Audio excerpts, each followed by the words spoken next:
Hello. आओ बच्चों, start करते हैं, आगे अपनी सीरीज को आगे बढ़ाते हैं। अभी तक हमें ऑलरेडी असिस्टेंस मिली है अपने बच्चे की। उसने लिख रखा है कि वाराह अवतार हो गया है, श्री कृष्ण अवतार हो गया है, नरसिंह अवतार हो गया है, श्री राम अवतार की बात हो गई है, मोहिनी अवतार हो गया है और कच्छप अवतार हो गया है। तो इन स्टोरीज को हम एक बार रोकते हैं। वैसे भी हमने जय विजय की स्टोरी कंप्लीट कर ली थी, उनके तीनों रूप में उनका एंड तक हमने पढ़ लिया था। अब जैसा कि आज यहाँ पे लिखा है, हम बात करेंगे शिव पार्वती विवाह की।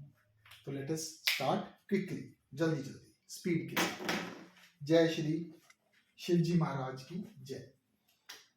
देखो, ऐसा आप तब को बताया गया कि 3 त्रिदेव हैं। कौन कौन से? भगवान विष्णु और भगवान ब्रह्मदेव, शिव जी और भगवान शिव। तो इन तीनों से भी ऊपर एक और चीज को माना गया है, और वो है एक पराशक्ति, एक ऐसी डिवाइन फोर्स जो कि सारी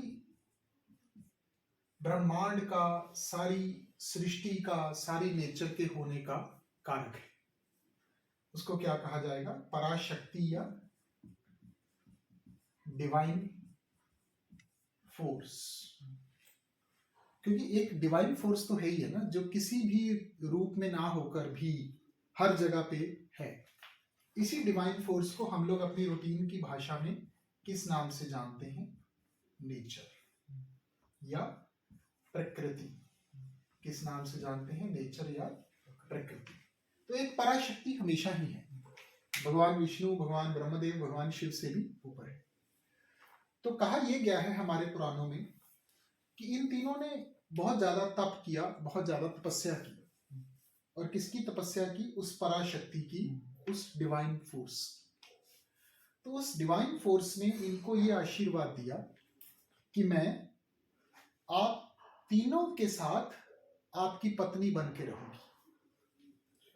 वही पराशक्ति, वही डिवाइन फोर्स, वही प्रकृति, वही नेचर भगवान विष्णु के साथ अंश रूप में माता लक्ष्मी के रूप में, भगवान ब्रह्मदेव के साथ माता सरस्वती के रूप में, और भगवान शिव के साथ माता पार्वती के रूप में।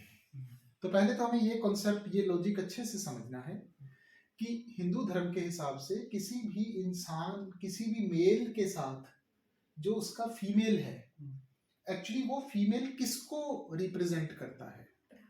पराशक्ति को, डिवाइन फोर्स को, नेचर को, प्रकृति को, जो कि उस पुरुष के पास आकर उसको पूरा करता है।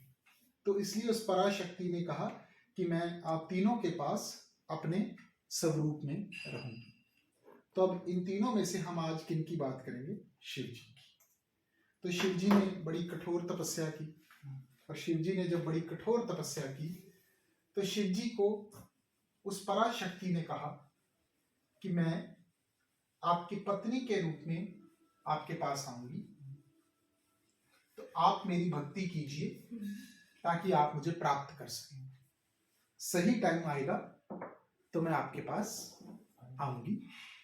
और उस परम शक्ति ने यह भी कहा, उस परम शक्ति ने यह भी कहा कि मेरा जन्म होगा राजा दक्ष के घर में। किसके घर में? राजा दक्ष। राजा दक्ष के घर में मेरा जन्म होगा, और मेरी माता का नाम होगा प्रसूति। प्रसूति मेरी माता का नाम होगा, और मेरा जन्म राजा दक्ष के घर में। तो फिर टाइम निकला, और टाइम निकलने के बाद राजा दक्ष और माता प्रसूति के घर में एक कन्या का जन्म हुआ, जिस कन्या का नाम रखा गया सती। या हम अपने लिए इनको क्या बोलेंगे? माता पार्वती ना, माता सती। ये माता पार्वती नहीं है, ये माता पार्वती से भी एक पहले का जन्म है। तो इनका नाम क्या है? सती या माता सती। तो ये इनका नाम है, मतलब नहीं है इसका कोई। नहीं मतलब मेरे कहना था कि पार्वती जी की भी मम्मा। नहीं, पार्वती जी की मम्मा नहीं, पार्वती जी का पहला जन्म। जब ये सती माता के रूप में इन्होंने अपने प्राण त्याग दिए, तब जो इनका दूसरा जन्म होगा, जो मैं आपको अगली सीरीज में पढ़ाऊंगा, अच्छा उस सीरीज में उनका नाम क्या हुआ? माता पार्वती। लेकिन शिव जी का पहला विवाह किनके साथ हुआ? सती माता के साथ। दूसरा विवाह किनके साथ हुआ? पार्वती माता पार्वती के साथ। लेकिन ये पहला रूप है जो कि किनके घर हुआ? दक्ष और प्रसूति के घर पे। अब जो राजा दक्ष था, राजा दक्ष को बहुत प्यार था अपनी पुत्री के साथ, बहुत ज्यादा प्यार था। और जब इनकी शादी होने की उम्र आई तो राजा दक्ष ने ये सोचा कि मेरा बड़ा प्यार है अपनी पुत्री के साथ, तो मैं तो अपनी पुत्री की शादी करवाऊंगा विष्णु भगवान के साथ। क्योंकि विष्णु भगवान को माना जाता है कि बड़े सुंदर स्वरूप वाले हैं, बड़े गहनों से सजे रहते हैं, बड़े सुंदर हैं। जबकि शिव जी के साथ समस्या क्या है कि शिव जी नंग दड़ंग रहते हैं, शिव जी के सारे जिस्म पे राख मली रहती है, गले में नाग लिपटा रहता है। तो शिव जी का रूप बड़ा भयंकर है। किनका रूप बड़ा अच्छा है? विष्णु जी का।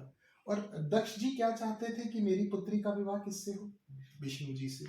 तो दक्ष जी ने अपनी पुत्री के लिए एक स्वयंवर का आयोजन किया, उसमें सबको बुलाया, और उसमें किनको नहीं बुलाया? शिव जी को बुलाया। शिव जी को बुलाया ही नहीं, क्योंकि दक्ष जी क्या चाहते थे कि किनसे शादी हो? भगवान विष्णु से। अब हुआ ये कि माता सती का जन्म ही किनके लिए हुआ था? शिव जी के लिए। तो स्वयंवर में जब माता सती जी गए और स्वयंवर में जाकर उन्होंने देखा कि सारे देवता आए हुए हैं, सब सुंदर बन के आए हैं, सब सजकर आए हैं। कौन नहीं आए हैं? शिव जी, क्योंकि उनको बुलाया ही नहीं गया है। तो माता सती ने जमीन पे अपनी माला फेंक दी, ओम नमः शिवाय कहकर। उन्होंने धरती को समर्पित कर दी। ओम नमः शिवाय कहकर उन्होंने माला धरती पे फेंक दी। तो शिव जी भगवान वहां प्रकट हो गए और उन्होंने वो माला अपने गले में ली। शिव जी भगवान प्रकट हो गए। इससे किसको गुस्सा आया? दक्ष को, क्योंकि वो बिल्कुल नहीं चाहते थे शिव जी आए। पर जब माता सती ने ही ओम नमः शिवाय कह के डाल दी तो शिव जी प्रकट हो गए और वो उन्होंने माला ग्रहण कर ली। तो दक्ष बिल्कुल नहीं चाहते थे। तो राजा दक्ष को भगवान ब्रह्मदेव ने आकर समझाया। उन्होंने आकर कहा, देखो तुमने स्वयंवर रखा था। स्वयंवर का मतलब है कि लड़की अपना वर खुद चुनेगी। तो जब लड़की ने अपना पति चुन लिया तो अब तुम्हें किस बात की तकलीफ है? और ब्रह्मदेव ने कहा कि अब ऐसा करो, सही से सारा एक फंक्शन रखो, एक अरेंजमेंट करो, शिव जी को ढंग से बुलाओ और ढंग से बुलाकर अपनी पुत्री उनको दे दो। क्योंकि अब जब हो ही गया, दक्ष जी को बात समझ लग गई। दक्ष जी ने शिव जी को बुलाकर जो भी फंक्शन किया, ऑर्गेनाइज किया और पुत्री दे दी। लेकिन दक्ष जी को शिव जी अच्छे नहीं लगे। दे दी पुत्री पर अच्छे नहीं लगे। बहुत समय बीत गया, कहानी बस अब खत्म होने को है। बहुत समय बीत गया, शिव जी और माता सती इकट्ठे रहने लग गए। ये शिव जी और माता सती की कहानी है, तो ये इकट्ठे रहने लगे। एक दिन राजा दक्ष ने एक बहुत बड़ा यज्ञ किया।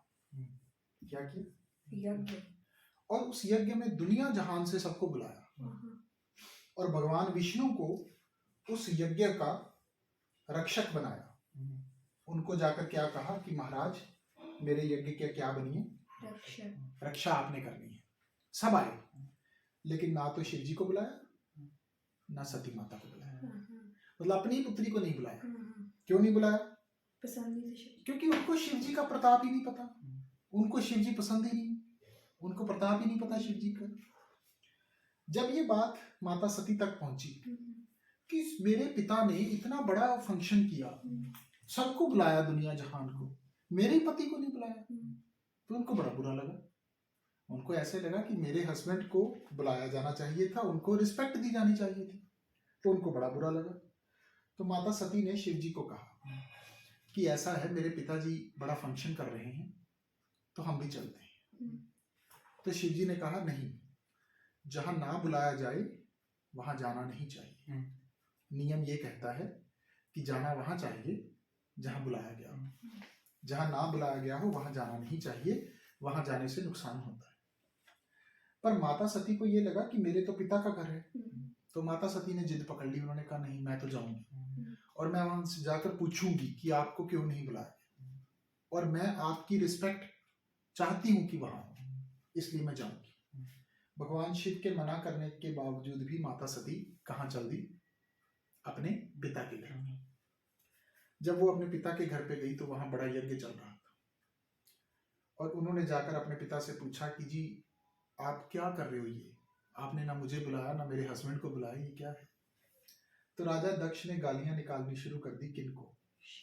शिव जी। उन्होंने कहा जब बुलाया नहीं तो मैं नहीं आ गई, मैं तुम्हें पसंद ही नहीं करता, तुमने अपनी मर्जी से विवाह किया, मैं तुम्हें पसंद ही नहीं करता।